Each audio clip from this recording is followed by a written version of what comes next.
नमस्कार, आप देख रहे हैं 5 की बात। मैं हूं नगमा। इस वक्त की एक बड़ी खबर आ रही है मसालों को लेकर। आपने सुना होगा कि एमडीएच और एवरेस्ट, जो दो बड़ी मसाला कंपनियां हैं भारत की, इनके कुछ मसालों को लेकर हांगकांग और सिंगापुर दोनों जगह पे सवाल उठे हैं। लेकिन अभी ये खबर आ रही है कि देश के सभी फूड कमिश्नर को अलर्ट किया गया है कि न सिर्फ एमडीएच और एवरेस्ट बल्कि सभी कंपनियों के सैंपल लिए जाएंगे और उनको टेस्ट किया जाएगा। सिंगापुर और हांगकांग ने एवरेस्ट और एमडीएच मसाला कंपनियों के कुछ मसालों पर रोक लगाई है। लेकिन अभी खबर है कि सभी फूड कमिश्नरों को देश में अलर्ट किया गया है कि 3-4 दिनों में देश के सभी मसाला मैन्युफैक्चरिंग यूनिट से सैंपल लिए जाएंगे। सिर्फ एमडीएच और एवरेस्ट ही नहीं, सभी मसाला बनाने वाली कंपनियों के सैंपल लिए जाएंगे और 20 दिनों में लैब से रिपोर्ट आएगी। स्पाइस बोर्ड से अवेयरनेस को लेकर अपील की गई है कि कोई भी हानिकारक तत्व उसमें ना मिलाया जाए। अगर भारत के मसालों में हानिकारक तत्व मिलता है तो सख्त कदम उठाए जाएंगे। ये इस वक्त की खबर है। हमारे साथ हमारे सहयोगी परिमल कुमार जुड़ रहे हैं। बहुत बड़ा सवाल उठाया गया है मसाला कंपनियों पर और उनकी सेफ्टी पे परिमल, और एवरेस्ट की तरफ से बल्कि जो बयान आया है उसमें यह भी कहा गया है कि इसकी जांच की जाएगी, लेकिन तमाम फूड सेफ्टी रेगुलेशन से गुजरते हैं हमारे मसाले। इस वक्त जो ऑर्डर दिया गया है उसका विस्तार हमें बताइएगा। निश्चित तौर पे ये दरअसल एथिलीन ऑक्साइड, जिसको लेकर सवाल उठ रहा है कि वो कार्सिनोजेनिक है और जिसकी मौजूदगी एमडीएच के 3 प्रोडक्ट में और साथ में एवरेस्ट के 1 प्रोडक्ट में सिंगापुर और हांगकांग में मिला है। उसके बाद ये चर्चा का दौर शुरू हो गया था कि भारत में कैसे हम सुनिश्चित करेंगे, क्योंकि बाजार बहुत बड़ा है नगमा। यहाँ पे करीब 80,000 करोड़ का बाजार है मसालों का भारत में, जिसमें 40% पे करीब 30,000 करोड़ के बाजार पे सिर्फ ब्रांडेड मसालों का राज है। और ऐसी सूरत हाल में, क्योंकि बड़ी आबादी उसको कंज्यूम करती है, तो यहाँ पे food safety and standards authority of India जो इसको देखती है, इनके मानकों को देखती है, इनकी लैब में टेस्टिंग करती है और उसके बाद एक बाकायदा सर्टिफिकेशन होता है उस पे खाने पीने की चीजों पे, और उसी के तहत मसाले भी आते हैं। तो अब ये कहा गया है कि हम मसालों की जो सैंपल ले रहे थे वो तो पहले से एक सतत प्रक्रिया है और अब तक भारत के मसालों में ऐसा कोई हानिकारक तत्व तो नहीं मिला है। पिछले 4 साल का जो लेखा जोखा उन्होंने हम लोगों के सामने में रखा है, बताया है।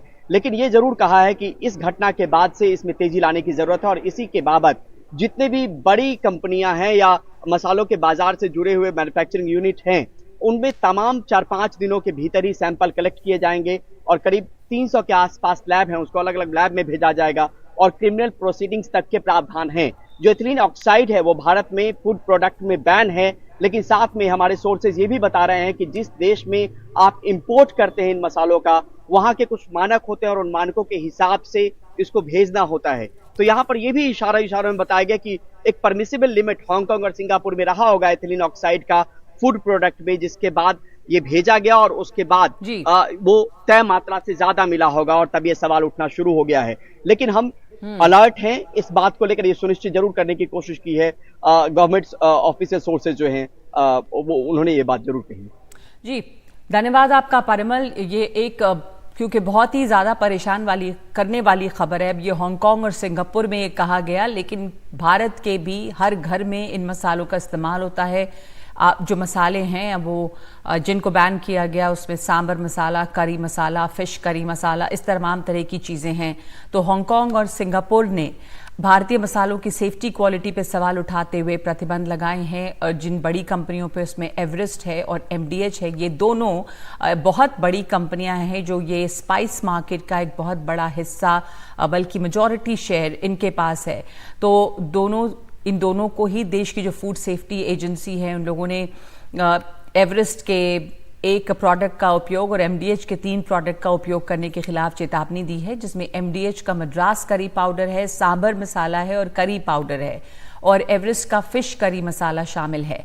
सिंगापुर, हांगकांग की फूड सेफ्टी एजेंसियों के मुताबिक इनमें एथिलीन ऑक्साइड की मात्रा बहुत मिली है। एथिलीन ऑक्साइड एक कार्सिनोजेनिक सब्सटेंस है, यानी जिससे कैंसर की जैसी बीमारी हो सकती है। International agency for research on cancer ने एथिलीन ऑक्साइड को कैटेगरी 1 कार्सिनोजेन के तौर पे क्लासिफाई किया है, यानी कि कार्सिनोजेन जिससे कैंसर हो सकता है। सिंगापुर की फूड सेफ्टी एजेंसी ने अपनी एडवाइजरी में कहा है कि जिन उपभोक्ताओं ने इन्हें खरीदा है वो इनका इस्तेमाल ना करें। इसके साथ जो लोग इस्तेमाल कर चुके हैं उन्हें मेडिकल गाइडेंस लेने की सलाह भी दी गई है। आपको ये भी बता देना चाहते हैं कि जो एथिलीन ऑक्साइड इसमें पाया गया है उसके खतरे क्या होते हैं? ये दो बड़े ब्रांड्स हैं जो इस्तेमाल कर रहे हैं परमिसिबल लिमिट से ज़्यादा एथिलीन ऑक्साइड। तो एथिलीन ऑक्साइड के इस्तेमाल से परमिसिबल लिमिट यानी जिसकी इजाज़त दी गई है उससे ज़्यादा इस्तेमाल होगा तो आँखों में, त्वचा पे, नाक, गले और फेफड़ों में जलन हो सकता है। लिम्फॉइड यानी लिम्फ नोड्स पे या लिम्फैटिक सिस्टम का कैंसर होता है, ब्रेस्ट कैंसर हो सकते हैं, ब्रेन ट्यूमर और ल्यूकीमिया जैसी बीमारियां हो सकती हैं। तो ये जो ये खबर आई है उसके बाद इन दोनों कंपनियों को सफाई देनी चाहिए, एवरेस्ट कंपनी और एमडीएच दोनों।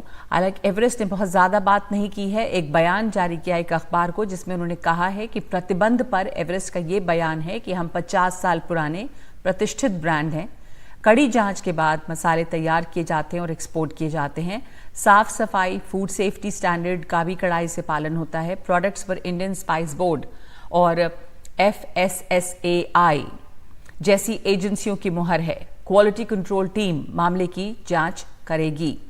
तो ये तमाम बातें कही हैं एवरेस्ट कंपनी जो है उसने। लेकिन सवाल ये भी है कि ये जो कार्सिनोजेनिक सब्सटेंस पाए गए हैं ये हांगकांग और सिंगापुर में जांच में पकड़े गए, भारत में घर घर में जो ये मसाले शेल्फ्स पे पाए जाते हैं क्या उनकी कोई टेस्टिंग हुई है? अब कहा गया है कि तमाम, न सिर्फ इन दो कंपनियों के बल्कि तमाम कंपनियों के मसालों की रैंडम सैंपलिंग लेकर इसकी जांच पड़ताल होगी, जो हमने आपको अभी भी खबर बताई। हमारे साथ इस वक्त दो खास मेहमान हैं इस मुद्दे पर चर्चा करने के लिए, समझने के लिए कि ये फूड सेफ्टी रेगुलेशंस के से गुजरते हैं, इसके बावजूद कैसे इसमें परमिसिबल लिमिट से ज्यादा कार्सिनोजेनिक सब्सटेंस पाए जा रहे हैं।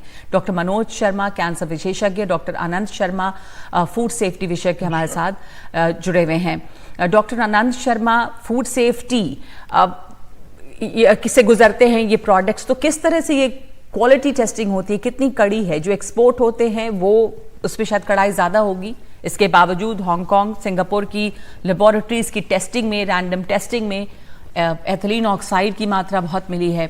एवरेस्ट का आपने बयान देखा, वो कह रहे हैं कि हम FSSAI जैसी सर्टिफिकेशन इस पे मिलती है। तो इस सर्टिफिकेशन के लिए किस तरह के टेस्ट से गुजरते हैं ये खान पान के प्रोडक्ट्स? ये गंभीर चिंता का विषय है और ये बहुत ही दुर्भाग्यपूर्ण है कि जब कभी ऐसा मामला सामने कभी आता है, पहले तो भारत में बहुत कम मामला सामने आता ही नहीं और विदेशी जब इस तरह के मामले सामने आते हैं तो लीपापोती की कार्रवाई शुरू हो जाती है। सवाल ये नहीं है कि टेस्टिंग का प्रोसेस क्या है, वो टेस्टिंग का प्रोसेस अगर सही हुआ होता तो ये मामले सामने आते ही नहीं। फॉर्मेलिटी के लिए टेस्टिंग का प्रोसेस, इसका मतलब ये साफ है कि ये टेस्टिंग की कार्रवाई जहां पर होती है कितने स्टेजेस पे होती हैं, एक के बाद एक कई जगह टेस्टिंग होती होगी, इसमें तो वो हुई नहीं है। नहीं, इसमें क्या है कि इसमें जो निर्माता है उनके ऊपर ये जनरली छोड़ दिया जाता है कि वो अपना खुद का एक लैब बनाकर उसकी टेस्टिंग करे और ये जो एजेंसियां हैं वो अपना ब्रांड उसके साथ लगा देती है। बीच बीच में वो रैंडम कभी कभी सैंपल टेस्ट वो करते हैं, सैंपल बाजार से उठाकर या वहां पर जा करके। तो लेकिन अगर मैं कहना चाहूंगा तो प्रश्न ये नहीं है, प्रश्न ये है कि भारत में ऐसे बहुत सारे दूसरे तरह के भी जो प्रिजर्वेटिव्स हैं और दूसरी चीजें हैं जो मसालों में ही नहीं तमाम तरह के पैकेज फूड्स में मिलाई जाती है, वो खतरनाक है, स्वास्थ्य के लिए गंभीर नुकसान पैदा करती है। और दुनिया के कई देशों में जो प्रतिबंधित है तो ऐसे केमिकल्स और ऐसी चीजें प्रिजर्वेटिव्स के तौर पर, रंग के तौर पर अभी भी भारत में फूड प्रोडक्ट्स में मिलने की जो छूट है, तो आप कल्पना नहीं कर सकते कि देश के अंदर अगर सही स्थिति का आकलन किया जाए तो आज जो हम देख रहे हैं हिंदुस्तान में कैंसर सबसे तेजी से बढ़ रहा है, तो उसके पीछे कहीं ना कहीं ये जो हमारे फूड प्रोडक्ट्स हैं वो भी एक बड़ा कारण है। ठीक है, ये एथिलीन ऑक्साइड जो इसमें पाया गया जिसको कार्सिनोजन कहा जा रहा है, डॉक्टर मनोज शर्मा, वो किस तरह के नुकसान पहुंचाता है, क्या है एथिलीन ऑक्साइड? और एक बहुत हैरान करने वाली बात है कि अगर आप मसाला बेच रहे हैं, सांबर मसाला, तो सांबर मसाला में क्या प्रेजर्वेटिव के तौर पे एथिलीन ऑक्साइड डाला जाता है? प्रेजर्वेटिव के लिए जरूरत क्या है? फिश करी मसाला, इनमें इस तरह की मिलावट जो की जा रही है वो कितनी खतरनाक है, क्यों इस मिलावट की जरूरत पड़ती है? नगमा जी, पहले तो हम ये पता लगाएं, मसालों से इधर हट के जरा बात करें कि ये कहाँ कहाँ और यूज हो रहा है। मेरे पास एक रिपोर्ट है, वो कहती है यूएस में नट्स के लिए, हर्ब्स के लिए, ड्राई फ्रूट्स के लिए, फ्लोर के लिए, सबके लिए यूज हो रहा है, पर क्वालिटी कंट्रोल है वहां पे। तो पहले हम ये पता लगाएं, ये मसाले के ऊपर फोकस करने के बजाय एक बड़ी पिक्चर को हम देखने की कोशिश करें। आपने भटिंडा एक्सप्रेस का नाम सुना होगा, जो कि भटिंडा से वहाँ अलवर जाती है कैंसर के ट्रीटमेंट्स के लिए, किस तरह से वहाँ पे इंसेक्टिसाइड्स का ओवर यूज होता है, सारे हिंदुस्तान में हो रहा है। ऊपर से इंसेक्टिसाइड्स डाले जा रहे हैं, जमीन में डाले जा रहे हैं, अंडर सब सॉइल वाटर में पहुंच गया है वो। तो late us focus on that also. अब सवाल ये उठता है कि ये बेसिकली म्यूटाजेनिक है, ये जो हमारे शरीर आपने की बिल्कुल जो सही cells कहा हैं, that we should focus on the big picture and let us focus on that कि हमारे तमाम खाने पीने में कितना ज्यादा जहर घुला हुआ है।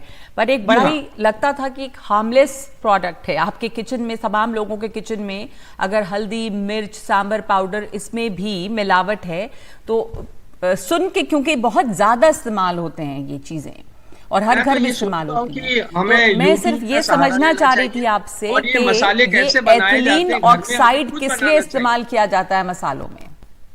नहीं, तो सवाल ये उठता है ना कि ये हमारा आई ओपनर है, क्योंकि पुराने जमाने में लोग घर में ही मसाले बनाते थे और यूट्यूब पे हर तरह का मसाला बनाने की सुविधा आजकल उपलब्ध है। तो ये एक राहत का विषय है कि इससे लोग कम से कम सचेत हो जाएंगे कि हम किस तरह से इस तरह के मसाले बनाएं घर पे और इनके दुरुपयोग से बचें। अभी देखिए फास्ट फूड के बारे में बात हो रही है, वहां पे भी यही सारा प्रॉब्लम है। प्रत्यक्ष को प्रमाण क्या, मैं आपको एक बात बताना चाहता हूँ। जब मैं डॉक्टरी और कैंसर स्पेशलिटी के शुरुआत में था तो उस समय पाए जाने वाले कैंसर प्रमुख रूप से गायनेकोलॉजिकल कैंसर्स में cervical cancer, tobacco related cancer, मतलब लाखों लोग टोबैको से मर जाते हैं हर साल, वो हुआ करते थे। पर अभी पिछले 10 सालों में मैं थोड़ा सा हतप्रभ हूँ और स्टेट ऑफ शॉक में हूँ। Colorectal cancer, stomach cancer, gall bladder cancer, brain cancer, ये तो एडल्ट्स में हैं, ब्रेस्ट कैंसर और सर्वाइकल कैंसर के अलावा। बच्चों में जो जिस प्रकार के कैंसर आ रहे हैं, युवाओं में हड्डी और मसल्स के कैंसर है, क्योंकि बेसिकली ये मसाले म्यूटाजेनिक होते हैं। और बच्चों के जो कैंसर होते हैं वो बेसिकली उसकी 2 थ्योरीज हैं, क्योंकि कैंसर उनके पेरेंट्स की जीन्स के कारण उनके गर्भावस्था में जब वो रहते हैं वो डेवलप होके, और जब वो बड़े होने होते हैं तब वो रिवील करता है कैंसर। तो आप समझ लीजिए कि भ्रूण के लेवल पे ही म्यूटाजेनेसिस हो चुका है। तो ये तो बहुत सीरियस मैटर है। और जैसा वो शर्मा जी ने बताया है, हमारे देश में क्वालिटी कंट्रोल नाम की कोई चीज है नहीं। सच पूछिए तो देखिए ना, अभी आपने शायद सुना होगा कि हमारे पास कम से कम 7 तरह की जेनेरिक ड्रग्स हैं, high generic and low generic. What is this? आप दवाइयों के बारे में देख लीजिए कि उनका क्वालिटी कंट्रोल, उनकी bio availability is very important. दवाई खाई, वो निकल गई, शरीर में लगी नहीं, तो ये सारी चीजें हैं। उनका percentage content in the vial, तो ये चेक्स तो रैंडम चेक्स बराबर होने चाहिए। आपने कहा कि उन सब से कहा गया है कि बेचना बंद कर दो, वो सब कुछ ठीक ठाक कर लेंगे इतनी देर में। मतलब यदि ये समाचार आया था तो इसको सीक्रेट रख के पहले ही छापे मार के सैंपल्स कलेक्ट कर लिए जाने चाहिए थे। और एवरेस्ट और एमडीएचई क्यों वहां पर पकड़ा गया तो उसके बाद ये कार्रवाई हो रही है। आप सही कह रहे हैं कि अगर पहले इस तरह के रैंडम चेक होते तो ये नौबत नहीं आती। अब अभी हो रही है ये बात, तो जाहिर है कि सब कुछ ठीक ठाक कर देंगे, फिर कुछ दिनों तक चेक नहीं होगा तो फिर इस तरह की मिलावट होगी।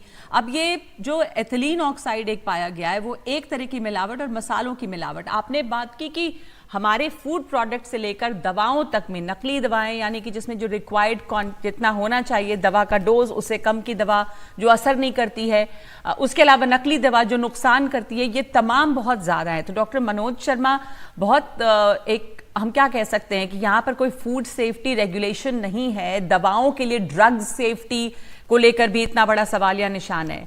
तो एक चांस की बात है, भारत के लोगों को तो बहुत ज्यादा इस मुद्दे को लेकर परेशान होना चाहिए कि हर तरफ आपके सॉइल में मिलावट, खाने में मिलावट, तेल में मिलावट, तो फिर ये कैंसर का कितना ज्यादा यहाँ पर बढ़ गया है प्रेवलेंस। ये भी एक कुछ पिछले दिनों स्टडी आई थी, बहुत ज्यादा। आप नेशनल कैंसर रजिस्ट्री का डेटा देखिए, जो कि नेशनल कैंसर रजिस्ट्री के प्रोजेक्ट हमारे देश में बड़े बड़े कम से कम 35 से 40 इंस्टीट्यूट से आते हैं।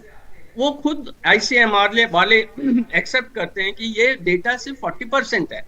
इसीलिए इस वक्त में बार बार पिछले 20 साल से हर टीवी प्रोग्राम में कहता हूं कि जिस तरह से कैंसर का बाहुल्य बढ़ रहा है और ये जो नई नई घटनाएं आ रही हैं, हमको कैंसर को नोटिफाइबल डिजीज डिक्लेयर करना होगा। जब हम नोटिफाइबल डिजीज डिक्लेयर करेंगे तो आंगनवाड़ी, प्राइमरी हेल्थ सेंटर के लेवल पे लोगों को पता लगेगा, वो डेटा कलेक्ट करेंगे, किया जाएगा, उसके हिसाब से उन्हें रेफर होंगे, उनके डायग्नोसिस होंगे। Nagma ji, I can promise you the picture will be much more dangerous than what we are thinking of today. बहुत ज्यादा खतरनाक स्थिति है और आपने सही कहा कि एक आई ओपनर है। आखिरी सवाल डॉक्टर आनंद शर्मा आपसे कि ये जो चेक्स होते हैं फूड सेफ्टी के लिए, ये जाहिर है कि बहुत कम हो रहे हैं, जितने होने चाहिए उतने नहीं होते हैं। औचक निरीक्षण जिसे कहते हैं, रैंडम चेकिंग, वो नहीं है। और बहुत तो जो एजेंसीज हैं रिस्पॉन्सिबल इसके लिए, क्या एजेंसीज होती हैं, क्या उनका रोल होता है? नहीं, इसके लिए खाद्य सुरक्षा मानक प्राधिकरण जिम्मेदार है और हर स्टेट में स्टेट लेवल पर जो डिपार्टमेंट्स बने हुए हैं, फूड सेफ्टी अथॉरिटीज बनी हुई हैं। लेकिन समस्या ये है कि उनके पास संसाधन बहुत सीमित है, स्टाफ की कमी है, प्रॉपर लेबोरेटरीज नहीं है, जो लेबोरेटरीज है उनमें भी पूरी तरह की जांच करने की सुविधाएं नहीं है। तो आज भी देश के अधिकतर जिलों में, आधे से अधिक जिलों में फूड टेस्टिंग लेबोरेटरी सरकार के पास नहीं है जो इन सब चीजों की जांच कर सके। और जो है वहां भी जांच के लिए वो संसाधन उपलब्ध नहीं है जहाँ इस तरह की चीजों को बारीकी के साथ जांचा जा सके। तो अधिकतर जगह एक फॉर्मेलिटी हो जाती है या कुछ जो पहले से अंदाजा होता है उसके हिसाब से रिपोर्ट से सामने आती है। लेकिन इस पर इंफ्रास्ट्रक्चर पर भी काम करने की जरूरत है और अवेयरनेस की भी जरूरत है। लोग खाते समय बिल्कुल भी ध्यान नहीं रख रहे कि जो आटा घर में हम पिसाते हैं 10 दिन बाद 15 दिन बाद खराब हो जाता है, ईडी पड़ने लगती है। वही जब हम बाजार से लाते हैं तो 6 महीने तक खराब नहीं होता, क्योंकि उसमें इसी तरह के कीटनाशक दुनिया भर के रखे गए हैं।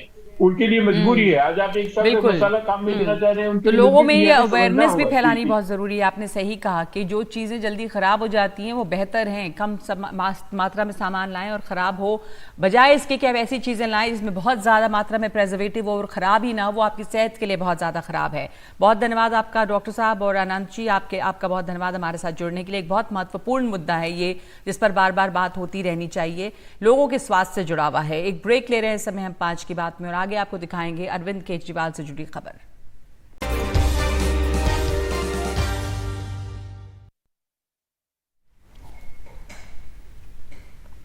दिल्ली के मुख्यमंत्री अरविंद केजरीवाल की निजी डॉक्टर से सलाह लेने की याचिका राउज एवेन्यू कोर्ट ने खारिज कर दी है। यानी कि अरविंद केजरीवाल ये चाहते थे कि वो अपने निजी डॉक्टर से वीडियो कॉन्फ्रेंसिंग के जरिए अपनी बीमारी पे, डायबिटीज पे सलाह लें।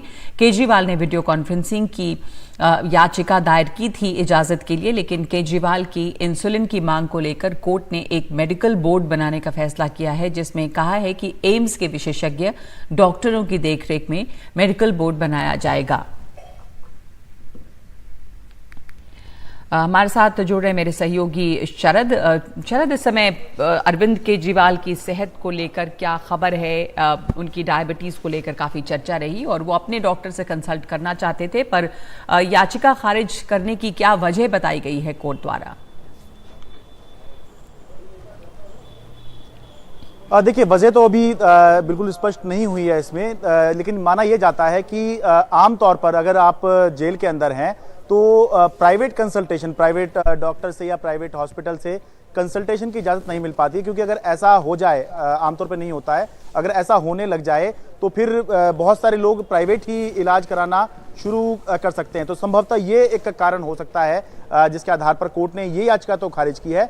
लेकिन एक जो मांग इंसुलिन की लगातार चल रही थी उस पर जरूर अब एक ये कहा जाए कि जब बोर्ड बन गया है तो एक राह बन गई है कि अब जब भी अरविंद केजरीवाल की तबीयत से जुड़ा कोई मामला होगा तो एक मेडिकल बोर्ड बना दिया गया है। इससे ही तिहाड़ जेल प्रशासन कंसल्ट कर लिया करेगा और अरविंद केजरीवाल को इंसुलिन चाहिए या नहीं चाहिए वो भी सलाह यही बोर्ड देगा। अरविंद केजरीवाल की आगे क्या डाइट होनी चाहिए, अभी तो घर का खाना वो खाएंगे, लेकिन आगे क्या डाइट होनी चाहिए ये अरविंद केजरीवाल को एग्जामिन करने के बाद ये मेडिकल बोर्ड बताएगा। एक्सरसाइज जेल में रहने के दौरान अरविंद केजरीवाल क्या करेंगे वो भी ये मेडिकल बोर्ड बताएगा। तो कम से कम अब ये एक पक्का हो गया है कि अरविंद केजरीवाल की तबीयत से जुड़ा अब कोई मामला होगा तो उसके लिए एक स्पष्ट बोर्ड बना दिया गया है। एक तय डॉक्टर होंगे जो जब भी कुछ दिक्कत आएगी उनसे कंसल्ट किया जाएगा। मामला ये छोटा सा ही था कि अरविंद केजरीवाल ने कहा कि मुझे 15 मिनट के लिए अपने डॉक्टर से कंसल्ट करने की इजाजत दी जाए। उस पर ईडी ने यह कह दिया कि अरविंद केजरीवाल आम खा रहे हैं, आलू पूड़ी खा रहे हैं और एक ग्राउंड बना रहे हैं अपनी जमानत के लिए, जिसपे मेडिकल आधार पर जमानत मिल पाए। तो इसलिए देखते देखते मामला ये बहुत बड़ा हो गया। धरने प्रदर्शन शुरू हो गए। तिहाड़ जेल पर आम आदमी पार्टी ने प्रदर्शन करना शुरू कर दिया। लेकिन अब उम्मीद करनी चाहिए कि अब जब मेडिकल बोर्ड बन गया है तो इस पर जो है अब आगे कुछ नहीं होगा, कुछ और नया मुद्दा दोनों पार्टियां, आम आदमी पार्टी, बीजेपी लेकर आएंगी।